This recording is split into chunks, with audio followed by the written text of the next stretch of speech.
Hello everybody. So CLAT 25 results के ऊपर guys एक बहुत बड़ी अपडेट है। कल ही सुप्रीम कोर्ट में हियरिंग हुआ था और सुप्रीम कोर्ट ने एक बहुत बड़ा ऑर्डर जो है गाइस ये दिया है, जहां पे एनएलयू कंसोर्शियम को फटकार लगाई गई कि क्लैट 2025 का पेपर जिसको इतने हजारों स्टूडेंट्स अपीयर करते हैं उसमें ऐसे कैसे इतने सारे एरर्स देखे गए। नॉट ओनली दैट गाइस, इसमें गवर्नमेंट का भी रिस्पॉन्स जो है ये मांगा गया है।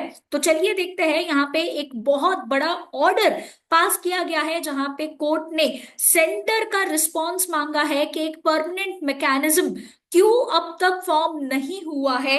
जैसे नीट और दूसरे एग्जाम्स का होता है उसी प्रकार से क्लैट के लिए ऐसा कोई एग्जामिनेशन कंडक्टिंग बॉडी क्यों फ्रेम नहीं किया गया है। इसके अलावा ये भी बताया गया है कि ये हम लोग इंटरेस्ट ऑफ द स्टूडेंट्स के लिए सोच रहे हैं, जहां पे ये बोला गया कि क्लैट 25 एग्जाम जो है इसे मोस्ट कैजुअल मैनर में कंडक्ट किया गया है। जहां पे हमें देखने को मिला कि यहाँ पे जो उसका पेपर पैटर्न था उसमें भी एरर सेटअप किए गए, जहां पे बोला गया कि जो सेटिंग अप था क्वेश्चंस का यही ठीक तरीके से नहीं था।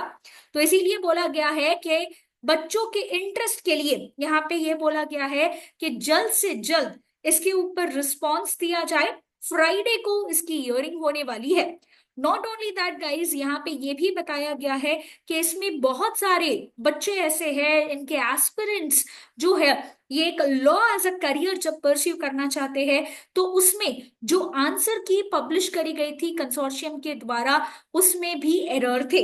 एंड यहाँ पे ये बोला कि आंसर्स में स्टूडेंट्स को कैलकुलेशन करने की जरूरत पड़ी थी जो हम एक्सपेक्ट नहीं कर सकते हैं in an objective test in legal reasoning.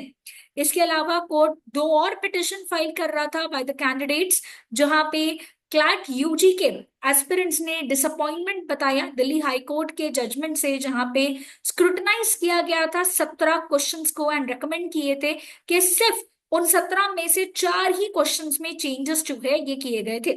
ये चेंजेस में ये बताया गया था कि ग्रेस मार्क्स दिए जाएंगे उन सारे कैंडिडेट्स को जिन्होंने 3 out of 4 set of questions attempt किए थे excluding the set A.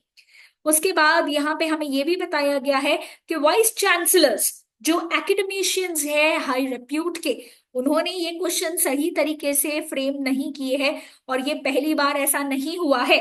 CLAT के पेपर में 2013 और 2018 में भी सिमिलर एरर्स थे और इसीलिए अब कोर्ट जवाब मांग रहा है union government and bar council of India से कि कैसे इंश्योर किया जाए कि किसी भी प्रकार का कोई लॉस जो है गाइस ये स्टूडेंट को नहीं हो।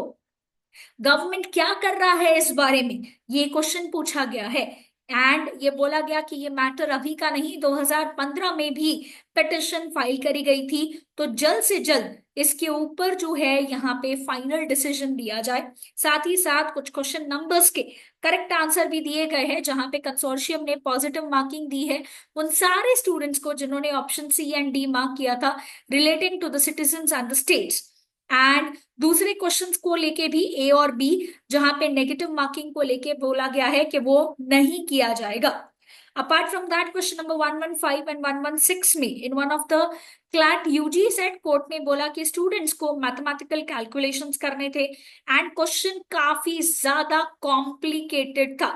तो क्वेश्चन ये पूछा गया कंसोर्शियम को कि आप 16 से 17 साल के बच्चों को कैसे एक्सपेक्ट कर सकते हो कि वो लोग इस प्रकार का आंसर सॉल्व कर पाएंगे। तो ये बहुत बड़ी अपडेट है गाइस, सेंट्रल गवर्नमेंट को इसका आंसर देना है। साथ ही साथ हो सकता है कि अब आने वाले समय में कंसोर्शियम ऑफ एनएलयूज को डिसॉल्व करके एक परमानेंट बॉडी जो है ये सेटअप करी जाए। तो stay tuned with B Educare guys. अगर आपने चैनल सब्सक्राइब नहीं किया है तो कर लीजिए for more such updates regarding the CLAT exam.